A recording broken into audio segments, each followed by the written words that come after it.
communities together through understanding and explanation rather than seeking unnaturally and unnecessarily to divide them. And so I hope that this summer we can not only work together to have a fantastic Diamond Jubilee, yes, but we can also make sure that we welcome the world to the Olympic and to the Paralympic Games here in London this summer. The whole world will come and see us, and they will see that we are the most diverse, the most welcoming, the most cosmopolitan, and the most peaceful city on earth.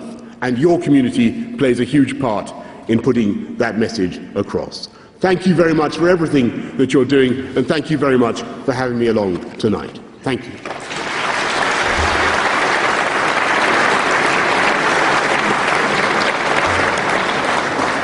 Assalamu alaikum. It's a great honour to be at another Peace Symposium here and to celebrate the works that your community do to promote peace. Your Holiness is a great leader for the message of peace, and your community does so much work in this country and around the world to promote that message.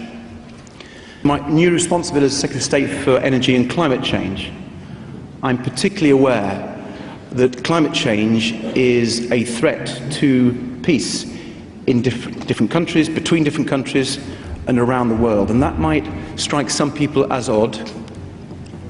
Over the years, of course, there have been tensions over natural resources, including water. If one looks at the history, countries have put together treaties to make sure that they shared the water from rivers that crossed boundaries, to make sure they shared that water fairly. And those treaties have often stood the test of time, even between countries that have been not friendly towards each other on other matters. But I have a real fear that those sorts of treaties over water will not last the test of time if we don't tackle climate change. Of course, the Ahmadiyya community already knew that because of your works in the water threat. You have raised much money, and you have fantastic water projects in some developing countries around the world, and I've seen those and heard about them, and you must be very proud of what you are doing to tackle some of the underlying threats caused by things like climate change. But I think we have to redouble our efforts in the years ahead, both to adapt to climate change that is already causing problems, but also to prevent climate change getting worse in the future. I'm so delighted that you're having another Peace Symposium and getting people from around London together, and indeed from around the country, to show that together we can make sure that our world is a peaceful world. Thank you very much. Assalamu alaikum. Your Holiness, on behalf of my colleagues Justine Greening, who's Member of Parliament for Putney, and Jane Nelson, who's Member of Parliament for Battersea, thank you very much for inviting us again this evening. I have the easiest task of the evening, for, as has just been said, I'm the Parliamentary Secretary, Private Secretary to Eric Pickles, and he is the Secretary of State for Communities and Local Government, and it is that department that now has the responsibility for the government's initiative on community cohesion. Eric did ask me just to read out a message on his behalf, and so if you'll forgive me. Your Holiness, it has rarely been more important for communities to come together in search of peaceful coexistence, tolerance and equality. Appropriately, the theme for your annual Peace Symposium on the 24th of March this year is International Peace. I'm delighted to send you the following message for your event. Faith is part of the fabric of this country. Faith institutions work harder than anyone to build bridges, to bring local people of all different backgrounds together. Values of peace, compassion and giving, which are so important at this time, are common to us all and can serve to unite communities. I commend the Ahmadiyya Muslim Association's UK commitment to charitable causes and the active engagement with communities, including with many young people. I'm sorry I cannot be with you this evening, but I really admire what you're trying to do, and I wish you every success.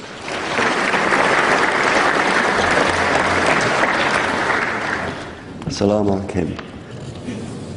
Your Holiness, friends, can I say how delighted I am to be here and to be representing the government in particular, and as a Minister for Communities, to be able to say that we value very much the work that the community does in building civic capital in our society, in its charitable work, in its work in the wider community.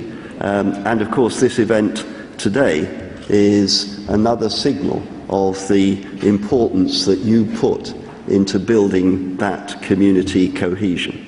I also want to say that as a Liberal Democrat MP, I am very strongly committed to a plural Britain where we all work together and share our values together. I don't think there's a mosque or a church or a synagogue or a temple or any other place of worship that looks entirely to itself. They look outwards. You look outwards. And that's what today's event is about. Caring about the welfare of your community members, but also of your neighbours, no matter whether they've got a different faith or no faith at all. And faith groups have the networks and the local knowledge to put them at the very heart of service to the vulnerable in the communities around about. And the support that you provide is often very hard to match and certainly very hard to buy. And your community should be proud of the record in backing charitable causes. Charity walks have raised over £1 million. Your work with the National Blood Service is very widely spoken of and very highly regarded.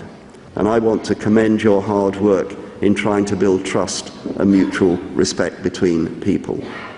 And it's really good to come here tonight and join you, because you're providing such a powerful example of a community which has got the aspirations, which is ready to build the capacity and is taking the opportunities. And the government and I look forward to hearing more of what you do in the years ahead. Thank you very much.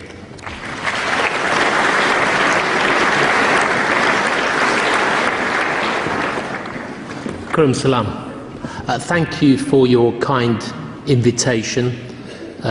We are proud that in this borough we have the largest mosque in Western Europe.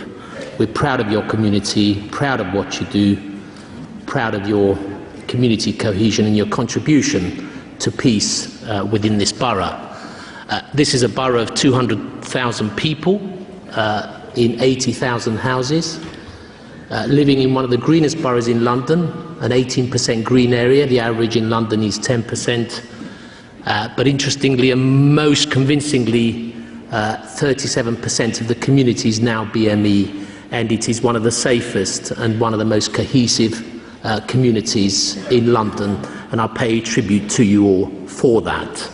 We must at all times remember the good in nations and the good in people in past, as well as during the present and into the future. And I thank you for doing that. Thank you.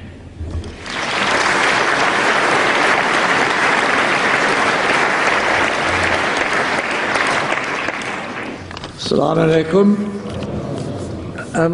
When you think about the enormous amount of harm which is caused by wars and internal conflicts, both in terms of human suffering and the loss of life, you've got to agree that we're not doing enough collectively to prevent wars and conflicts.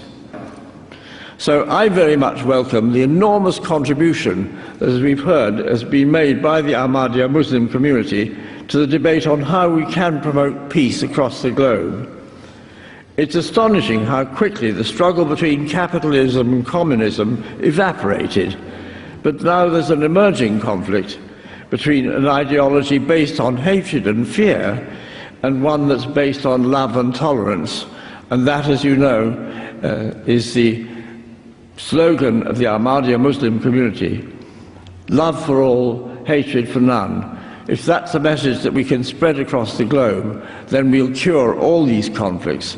But it's a huge task, and one which the Ahmadiyya community is in the lead in promoting. So I would like to express my warmest thanks to the Ahmadiyya community for everything that it does, which is particularly striking when you consider the persecution which is endured by the Ahmadiyyas in many countries of the world.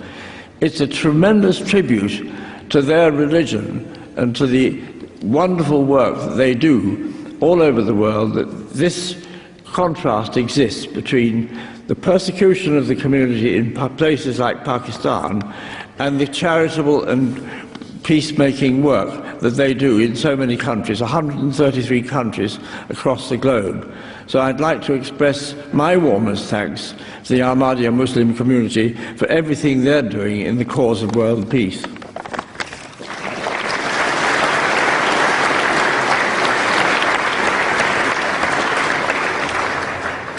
We now come to the presentation of the 2012 Ahmadiyya Muslim Prize for the Advancement of Peace, and I invite Mr. Rafiq Hayat to introduce the prize and its winner. Bismillahirrahmanirrahim.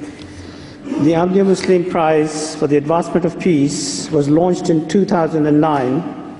It's an international award which recognizes the work carried out to advance the cause of peace. It is given to those who made a distinctive contribution towards peace without favor or prejudice.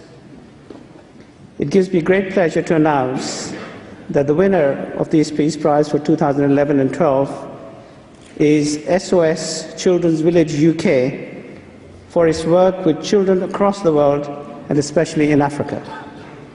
SOS Children's Village has excelled in the field of service to humanity by working tirelessly to provide life-changing opportunity for tens of thousands of vulnerable children in some of the most difficult and challenging areas of the world. Its work in Chile, Zambia, Malawi, Ivory Coast, to name just a few, and indeed right across the developing world, is truly commendable, and by giving genuine hope to children and families is enabling practical human development.